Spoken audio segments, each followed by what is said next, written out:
வேதநாதன் ஐயா அவர்களே, அதேபோல் இந்த நிகழ்வுக்கு கௌரவ அதிதியாக வருகின்ற வடக்கு மாகாண பிரதம செயலாளர் திரு இளங்கோவன் அவர்களே, இந்த நிகழ்வுக்கு சிறப்பு அதிதியாக வருகின்ற வடக்கு மாகாண விவசாய அமைச்சருடைய செயலாளர் திரு ஸ்ரீ அவர்களே, மற்றும் இங்கே வருகின்ற மேலதிக அரசாங்க அதிபர், திணைக்களங்களுடைய தலைவர்கள், பிரதேச செயலாளர்கள், மாவட்ட செயலகத்தினுடைய உத்தியோகத்தர்கள் மற்றும் இங்கே வந்திருக்கின்ற மாணவ செல்வங்கள் உட்பட அனைவருக்கும் என்னுடைய காலை வணக்கம். முதலிலே இந்த உலக மண் தினத்தை ஒட்டி இவ்வாறான ஒரு உன்னதமான நிகழ்வை எங்களுடைய முல்லைத்தீவு மாவட்டத்திலே ஏற்பாடு செய்வதற்கு அனுமதி வழங்கிய கௌரவ ஆளுநர் அவர்களுக்கும், பிரதம செயலாளர் அவர்களுக்கும், அதேபோல் விவசாய அமைச்சருடைய செயலாளர் அவர்களுக்கும் மாவட்ட மக்கள் சார்பிலும் மாவட்ட செயலர் சார்பிலும் நன்றிகளை தெரிவித்துக் கொள்வதோடு, இந்த நிகழ்வு டிசம்பர் 5ஆம் தேதி இடம்பெற இருந்தாலும் தவிர்க்கக்கூடிய அந்த காரணங்களால் இந்த வருடத்தினுடைய இறுதி நாளிலே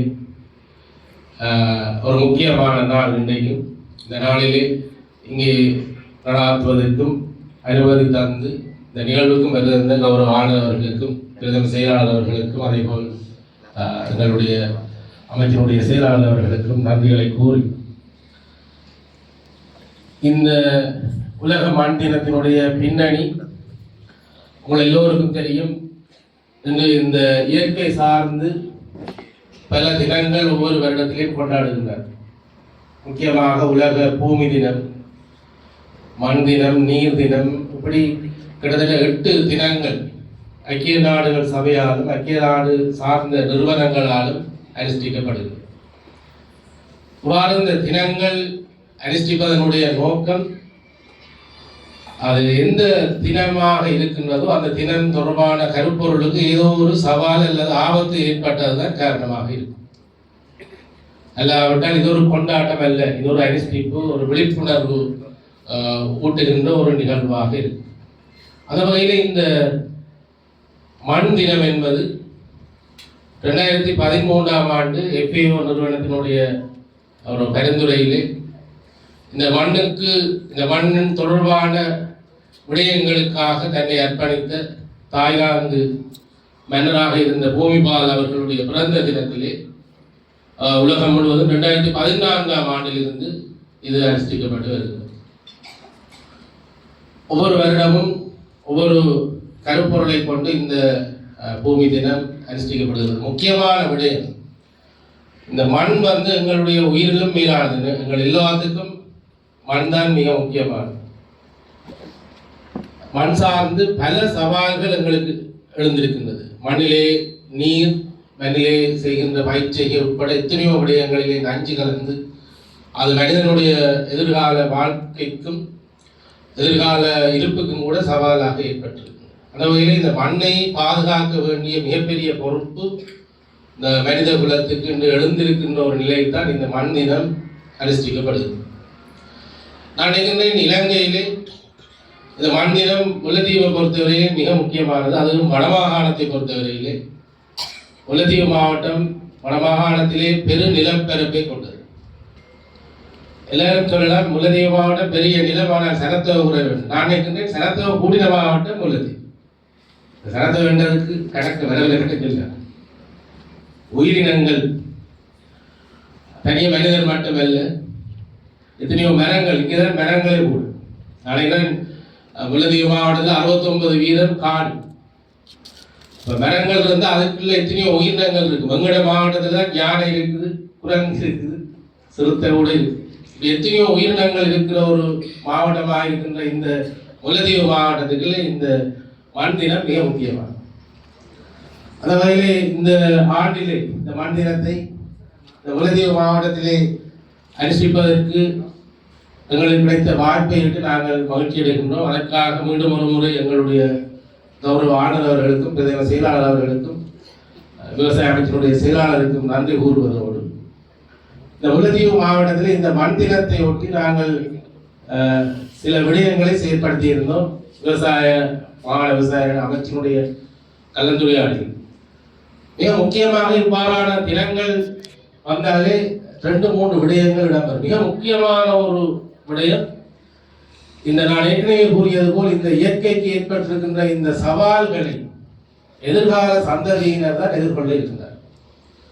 அந்த வகையில் எதிர்கால சந்ததியினருக்கு இதிலே விழிப்புணர்வு ஏற்படுத்த வேண்டும் என்றால் அவர்களுக்கு அவர்களுடைய ஆக்கத்திறன்களை வெளிக்கொணரக்கூடிய போட்டிகளை நடாத்த வேண்டியது.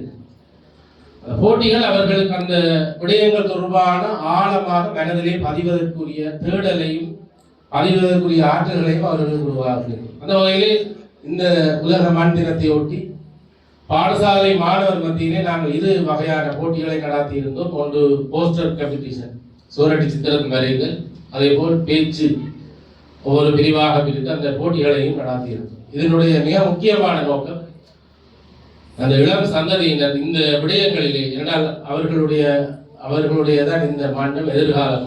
அவர்கள் இந்த மண்ணை, இந்த இயற்கையை பாதுகாப்பதிலே அவர்கள் ஈடுபட வேண்டும். அவர்களுடைய மனங்களிலே அது ஆழ பதிவோம் என்ற அடிப்படையிலே அந்த போட்டிகள் நடந்தது.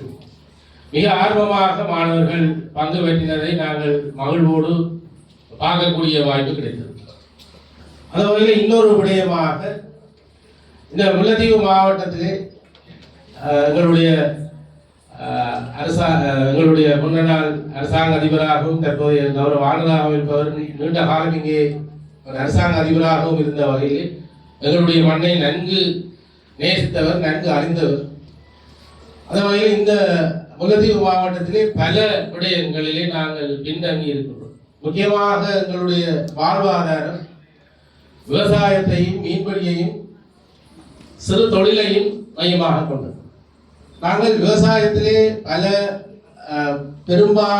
பெரும்பான்மையான விவசாயிகளை கொண்டிருந்தால் இந்த விவசாயம் எங்களுடைய பாரம்பரிய முறைகளும் சில நவீன முறைகளை பின்பற்றி இருக்கிற பிரச்சனைகளால் உற்பத்தி திறனிலே நாங்கள் முன்னேற முடியாத ஒரு நிலையிலே இருக்கின்றோம். அண்மைய காலமாக இந்த நவீனமயமாக்கல் செயற்பாடுகள் இந்த நாட்டிலே செயல்படுத்தப்பட்டாலும் அதனுடைய வேகம் மிக மந்தகதியிலே இருக்கின்றது. நான் நினைக்கின்றேன் தற்போதைய அரசாங்கம் அதிலே கூடுதலான அக்கறை செலுத்தி இந்த விவசாயிகளுடைய உற்பத்தி திறனை அதிகரிக்கக்கூடிய விடயங்களிலே கூடுதலான கவனத்தை செலுத்த வேண்டிய ஒரு தேவை இருக்கிறது. அந்த வகையிலே எங்களுடைய விவசாய அமைச்சு, மாகாண விவசாய அமைச்சு, மத்திய அரசும் சேர்ந்து இந்த விவசாயத்துறையில் எங்களுடைய மக்களுடைய மிக பிரதானமான வாழ்வாதாரம் இருக்கின்ற இந்த விவசாயத்திலே நாங்கள் கூடுதலான கவனம் செலுத்துவோம். அந்த விவசாயமும் இந்த மண்ணை சார்ந்தது. அதே போல் மீன்பிடியும் எங்கள் பிரதேசத்திலே பல சவால்களோடு செயல்படுகின்ற ஒரு விடயம். எல்லாவற்றுக்கும் மேலாக ஒரு பிரதேசத்தினுடைய பொருளாதாரம் மேம்பட வேண்டும் என்றால் அங்கே கைத்தொழில்கள் மேம்பட வேண்டும். அந்த வகையில் இங்கே இருக்கின்ற கைத்தொழில்கள் மிகவும் ஆரம்ப கட்டத்திலே இருக்கின்ற ஒரு நிலையிலே நாங்கள் இங்கே இருக்கின்ற முல்லைத்தீவு மாவட்டத்தினுடைய கைத்தொழில்களை, சிறு கைத்தொழில்களை மேம்படுத்த வேண்டிய ஒரு தேவை இருக்கு. இந்த மண்ணிலே விளைகின்ற பொருட்களை பருமதி சேர்த்து செயற்படுத்தக்கூடிய அந்த ஆற்றலும் வலிமையும் எங்களுடைய மக்களுக்கு இந்த வாழ்வாதார ஊடாக நாங்கள் செயல்படுத்த வேண்டிய தேவை இருக்கு. அந்த வகையில் இந்த முல்லைத்தீவு மாவட்டத்தில் இந்த மக்களுடைய வாழ்வாதாரத்தையும் அவர்களுடைய வாழ்க்கை தரத்தையும் உயர்த்த வேண்டும் என்றால் நாங்கள் இந்த துறைகளிலே கூடுதலான கவனம் செலுத்த வேண்டிய பொறுப்பு எங்களிடம் இருக்கின்றது. மிக முக்கியமாக முல்லைத்தீவு மாவட்டம் வடமாகாணத்திலே பல இயற்கை வளங்களை கொண்டது. மிக பல சிறப்புகள் இருந்தாலும் கடந்த கால யுத்தம் அந்த இயற்கை வளங்களை வெளிக்கொண்டரவில்லை. உண்மையில் ஒரு பிரதேசம் வளர்ச்சி அடைய வேண்டும் என்றால் சுற்றுலாத்துறை மேம்பட வேண்டும். சுற்றுலாத்துறை வளர எல்லா துறைகளும் மேம்படும் என்பது ஒரு பொதுவான கொள்கை. அந்த வகையில் முல்லைத்தீவு மாவட்டத்திலே நாங்கள் சுற்றுலாத்துறையை மேம்படுத்தி கட்டியெழுப்ப வேண்டிய ஒரு பொறுப்பு எங்களுக்கு. அதுவும் எங்களுடைய பிரதேசத்தினுடைய சுற்றுலாத்துறையானது இயற்கை சார்ந்தது, எக்கோ டூரிசம் அந்த கன்செப்டிலே நாங்கள் மேம்படுத்த வேண்டிய ஒரு தேவை இருக்கின்றது. அதை சார்ந்து சில செயற்பாடுகள் யுத்தம் காரணமாக கடந்த காலத்திலே இந்த சுற்றுலாத்துறை வளராக விட்டாலும் தற்போது சில செயற்பாடுகள் இடம்பெற்று வருகின்றது. முக்கியமாக புளியமுனை என்ற இடம், அந்த இடத்திலே கிட்டத்தட்ட 15 கிலோமீட்டர் நான் நினைக்கின்றேன் டிக்கெடு போய் வந்தாங்களுக்கு தெரியும் சுற்றுலா பிரதேசம். அதே போன்ற சாயலிலே இங்கே ஒரு பிரதேசம் இருக்கின்றது. அந்த பிரதேசத்துக்கு கடந்த இந்த வருடத்திலே ரூபாய் 10 மில்லியன் எங்களுடைய சுற்றுலாத்துறை அமைச்சால் நிதி ஒதுக்கப்பட்டு செயல்படுத்தி வருகின்றோம். நான் ஏற்கனவே கௌரவ ஆளுநர் அவரிடம் கேட்டேன், அதனுடைய திறப்பு விழாவும் அவருடைய தலைமையிலே இடம்பெற வேண்டும். நினைக்கின்றேன் மிக விரைவிலே அதை ஏற்பாடு செய்வோம். வடமாகாண சுற்றுலா பணியகத்தினுடைய அனுசரணையோடும் சுற்றுலாத்துறை அமைச்சருடைய அனுசரணையோடும் நாங்கள் அந்த திட்டத்தை ஆரம்பிக்க இருக்கின்றோம். அதேபோல் இன்று நாங்கள் ஆரம்பித்த அந்த அந்த கையளித்த பிரதேச சபையிட கையளித்த அந்த சின்னாறு பொழுதுபோக்கு பூங்கா தொடர்பாக பல வரலாறு இருக்கின்றது. மிக அழகிய ஒரு நகரத்திலே மிக அழகிய ஒரு பிரதேசம். ஆனால் எங்களுக்கு நிதி பிரச்சனைகளால் அதை நாங்கள் மேம்படுத்துவதிலே பல சிக்கல்களை எதிர்கொண்டிருக்கின்றோம். 2018ஆம் ஆண்டு ஒனூர் ப்ராஜெக்டிலே சுமார் 11.68 மில்லியன் ரூபாய் செலவிலே அது செயற்படுத்தப்பட்டிருந்தது. ஆனால் அது முழுமை வரவில்லை. அதற்கு பின் வந்த காலம் மிக நெருக்கடியான காலம். முக்கியமாக கொரோனா வைரஸ் போன்ற பிரச்சனை, பொருளாதார பிரச்சனை, நாட்டிலே இருக்கின்ற பிரச்சனைகளால் அதை மேம்படுத்த முடியவில்லை. நாங்கள் இந்த வருடமும் பல முயற்சிகளை மேற்கொண்டிருந்தோம் அந்த திட்டத்தை மேற்கொண்ட நிதியை பெற்று செயல்படுத்துவதற்கு. ஆனால் இவ்வேளையில் தான் எங்களுக்கு வடமாகாண விவசாய அமைச்சினுடைய ஒரு சிறிய நிதி என்றாலும் அதை வைத்து நாங்கள் அதை அடுத்த கட்டத்திற்கு கொண்டு வருவதற்கு ஒரு அத்திவாரமாக அதை மீளவும் புனரமைச்சு கருத்துரை பெற்ற பிரதேச சபையினுடைய மேற்பார்வையில் அவருடைய பராமரிப்புக்காக இன்று கௌரவ ஆளுநருடைய ஆளுநரால் இது கையளிக்கப்பட்டது. உண்மையில் இந்த முல்லைத்தீவு நகரம் மிகவும் ஒரு முக்கியமான நகரம். இந்த நகரத்தை நாங்கள் அளவுபடுத்தி மேம்படுத்த வேண்டிய ஒரு தேவை இருக்கிறது. முல்லைத்தீவு கடற்கரை இருக்கின்றது, அழகான கடற்கரை, மிகச்சிறந்த சுற்றுலா பிரதேசமாக இருக்கணும் என்றால் நகரம் மிகவும் அழகாகவும் தூய்மையாகவும் நாங்கள் வைத்திருக்க வேண்டும்.